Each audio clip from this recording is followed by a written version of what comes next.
All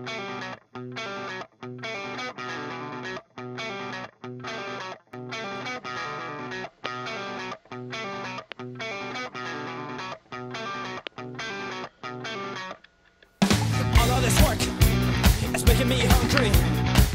I thirst for a sit down, and I think, well, I'm not